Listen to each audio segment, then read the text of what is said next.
ঘৰুৱা চিলিণ্ডাৰৰ মূল্য বৃদ্ধিয়ে হাহাকাৰ লগাইছে অসমত। হাজাৰ টকাৰ ডেউকা পাৰ কৰা গেছ চিলিণ্ডাৰ এতিয়া সাধাৰণ জনতাৰ বাবে বিলাসিতা।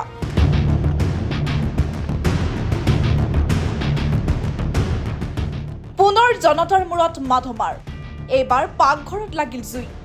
আকৌ বৃদ্ধি পালে ঘৰুৱা LPG চিলিণ্ডাৰৰ দাম।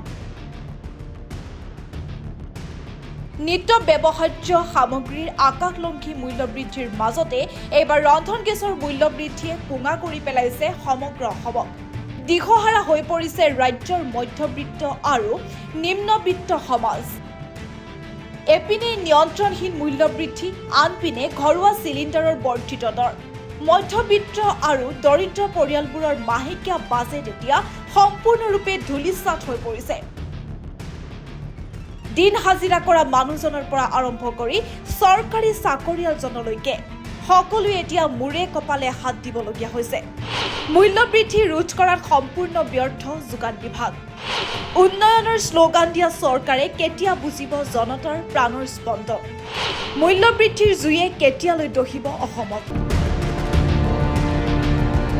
ধোঁৱামুক্ত পাকঘৰৰ সপোন দেখুওৱা চৰকাৰখনৰ দিনত এতিয়া আকৌ ধোঁৱাই আৱৰি ধৰিছে চহা অসমীয়াৰ পাকঘৰ।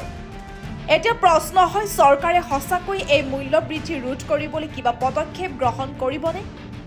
নে এনেদৰে বৰ্ধিত মূল্যৰ বোজা পিঠিত লৈ দিন কটাব লাগিব অসমৰ সাধাৰণ জনতাই? Bureau report, peoples TV.